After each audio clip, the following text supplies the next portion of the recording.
Selamat pagi saudaraku. Pada saat sekarang ini, baiklah kita bersama-sama merendahkan diri kita berdoa. Kita mengawali hari ini dengan ucapan syukur. Kita berdoa. Tuhan, kami sangat bersyukur kepadamu.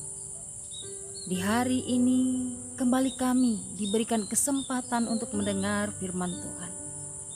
Tuntunlah kami, supaya kami tidak hanya menjadi pendengar, tetapi kami bisa menjadi pelaku firman Tuhan. Dalam nama Tuhan Yesus kami berdoa. Amin. Saudaraku sekalian, firman Tuhan bagi kita saat ini yaitu terdapat di dalam Yosua pasalnya yang ketiga, ayat yang pertama sampai dengan ayat yang ke-17. Saya akan bacakan ayat yang kelima dan ayatnya yang ke-6. Juga nanti ayat yang ke-15 dan ayatnya yang ke-16. Berkatalah Yosua kepada bangsa itu, "Kuduskanlah dirimu, sebab besok Tuhan akan melakukan perbuatan yang ajaib di antara kamu." Dan kepada para imam itu Yosua berkata demikian, "Angkatlah tabut perjanjian dan menyeberanglah di depan bangsa itu." Maka mereka mengangkat tabut perjanjian dan berjalan di depan bangsa itu. Ayat yang ke-15 dan yang ke-16. Segera sesudah para pengangkat tabut itu sampai ke sungai Yordan, dan para imam pengangkat tabut itu mencelupkan kakinya ke dalam air di tepi sungai itu. Sungai Yordan itu sebak sampai meluap sepanjang tepinya selama musim menuai.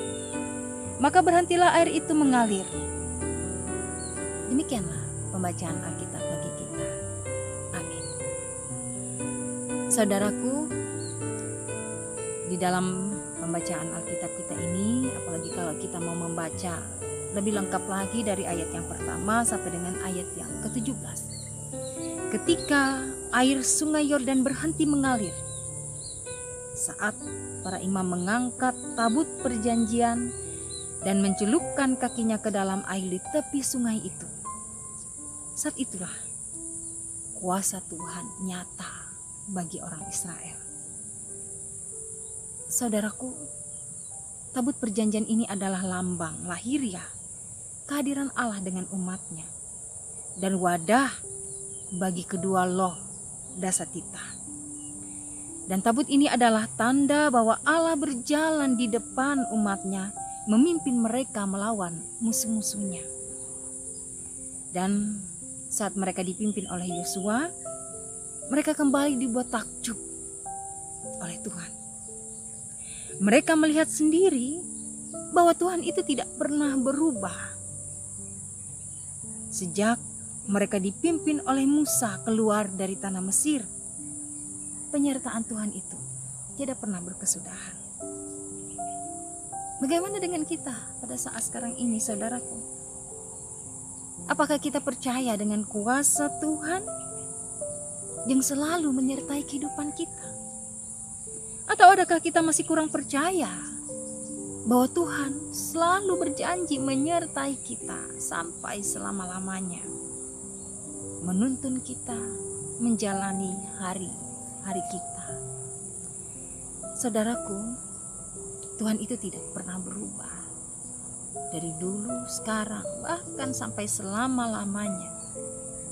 Lalu bagaimana kita dapat merasakan kuasa Tuhan itu bekerja? Bagaimana kita dapat merasakan bahwa Tuhan itu benar-benar bersama dengan kita? Saudaraku, seperti yang dikatakan pada ayatnya yang kelima ini, yang kita perlukan adalah menguduskan diri kita. Dan seperti Yosua, dia tidak hanya mendengar apa yang Tuhan firmankan kepadanya, tetapi Yosua melakukan firman itu di dalam kehidupannya. Terlebih-lebih di saat dia membawa orang-orang Israel, bangsa Israel, masuk ke tanah perjanjian yang dijanjikan Tuhan kepadanya. Dan yakinlah saudaraku, bahwa Tuhan selalu memimpin dan menyertai kehidupan kita. Tetap yakinlah akan kuasa Tuhan. Tetap yakinlah akan penyertaan-Nya. Yang kita perlukan hanya menguduskan diri kita, dengar dan lakukan firman Tuhan. Maka kita sendiri akan dapat merasakan kuasa Tuhan di dalam kehidupan kita. Masihkah kamu ragu dengan Tuhan? Masih kurang percayakah kamu dengan penyertaan-Nya? Kuduskan diri, dengar dan lakukan firman-Nya. Tuhan selalu memberkati kita.